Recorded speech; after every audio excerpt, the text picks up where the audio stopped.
हमारी decision making कैसे सही होगी सर, मैं ये सोचने पर मजबूर हूं। तो यानी इसका मतलब ये है हुमायूं साहब कि हमारे मुल्क में जो 208 सरकारी इदारे हैं जिनको आईएमएफ कह रहा है कि कुछ करो इनके बारे में, भाई आपको ये हजार हजार अरब का टीका हर साल लग रहा है इनकी वजह से, क्या हम उनको कभी प्राइवेटाइज कर पाएंगे? क्या हम अपने इस प्रोसेस को बेहतर कर पाएंगे? हम कानून साजी इसलिए तो कर लेते हैं कि सुप्रीम कोर्ट के जजों की तादाद बढ़ जाए ताकि सियासी केसेस जल्दी जल्दी निपटाए जाएं, लेकिन हम कानून साजी इसलिए नहीं करते हैं कि सिटी कोर्ट डिस्ट्रिक्ट कोर्ट के अंदर भी जजों की तादाद बढ़ाई जाए ताकि आम आदमी को फायदा हो।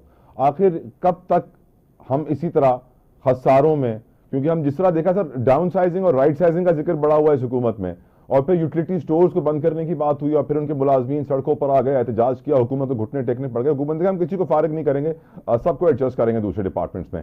फायदा क्या हुआ बंद करने का? बोझ तो उतना ही रहा हुकूमत के ऊपर, टैक्स पेयर के ऊपर भी। कहने का मकसद ये है कि यानी राइट साइजिंग की बातें होती रहेंगी, शॉर्ट कॉस्ट कटिंग की बातें होती रहेंगी, प्राइवेटाइजेशन की बातें होती रहेंगी, होगा पीछे कुछ भी नहीं। सेनेटर साहब ऐसा ही है, सिर्फ एडवाइजर्स हायर होंगे। देखिए ये बात नहीं है, मैं आपको आपने ना, आप जैसे हम क्या करते हैं, हम कहते हैं कि जॉब क्रिएशन है, हम हुकूमत के अंदर जॉब क्रिएट करते हैं। हमने इसी जॉब क्रिएशन के बेसिस पे हमने अपने दो इदारों को तबाह कर दिए, एक पीआईए और एक ये जो स्टील मिल था। उसमें जहां पे 100 बंदे की जरूरत थी वहां पे हमने 500 बंदा डाल दिया। तो अरे वो इतना वो ज्यादा हैवी हो गया कि हम वहां पे उसको कर नहीं सकते। फिर इसी तरीके से हम हर जगह पे यही काम कर रहे हैं। और सिर्फ ये है कि हमने प्लीज करना है, हमने अपनी अगली जो इलेक्शन है हमने उसके लिए काम करना है, हमने अगली नस्ल के लिए काम नहीं करना। अच्छा, होता क्या है कि अगर हम देखें तो सिर्फ ये एक मतलब जहां से आप उठाना शुरू करेंगे ना वहां से प्रॉब्लम्स आ जाएंगी। हमारी हर एक जो जो जो हम वही वाली बात है, at the end of the day जो हमारे डिसीजन मेकिंग है वो ही हमारी गलत है। जो हमारे पॉलिटिशियंस हैं वो भी बहुत ज्यादा बीच में ऐसी हैं कि जिनको उधर नहीं होना चाहिए, और वो सिर्फ और सिर्फ जस्ट बिकॉज के वो खुशामदी है उनको लाके बिठा दिया जाता है। उनकी कंट्रीब्यूशन जीरो होती है पार्लियामेंट में। हमें बहुत सारी चीजों को बदलना पड़ेगा, लेकिन कैसे बदलेंगे?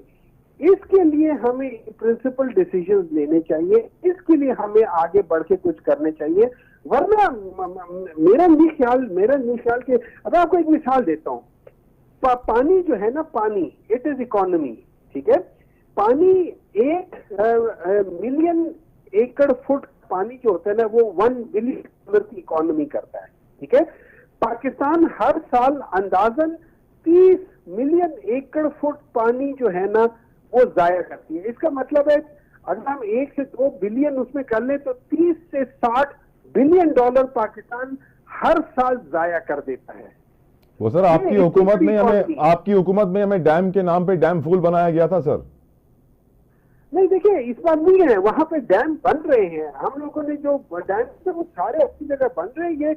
ये डैम जो होते हैं ना सर, ये एकदम नहीं बनते। अगर आप देखें इसमें चाहे मोहम्मद डैम, आप एक बात बता दीजिए जो क्या ये दासू वगैरह, ये मुझे बात बताइए कब से इनकी फिजिबिलिटी रिपोर्ट बनी हुई है, कितने अरसों से बनी है? अगर हम लोग काम ना शुरू करवाते तो ये कभी ना होता। सर वो सर नीलम झेलम पावर प्रोजेक्ट में सर 500 अरब रुपए का प्रोजेक्ट था, बंद पड़ा हुआ है। वजह यह है कि डिजाइन में डिफेक्ट्स थे सर।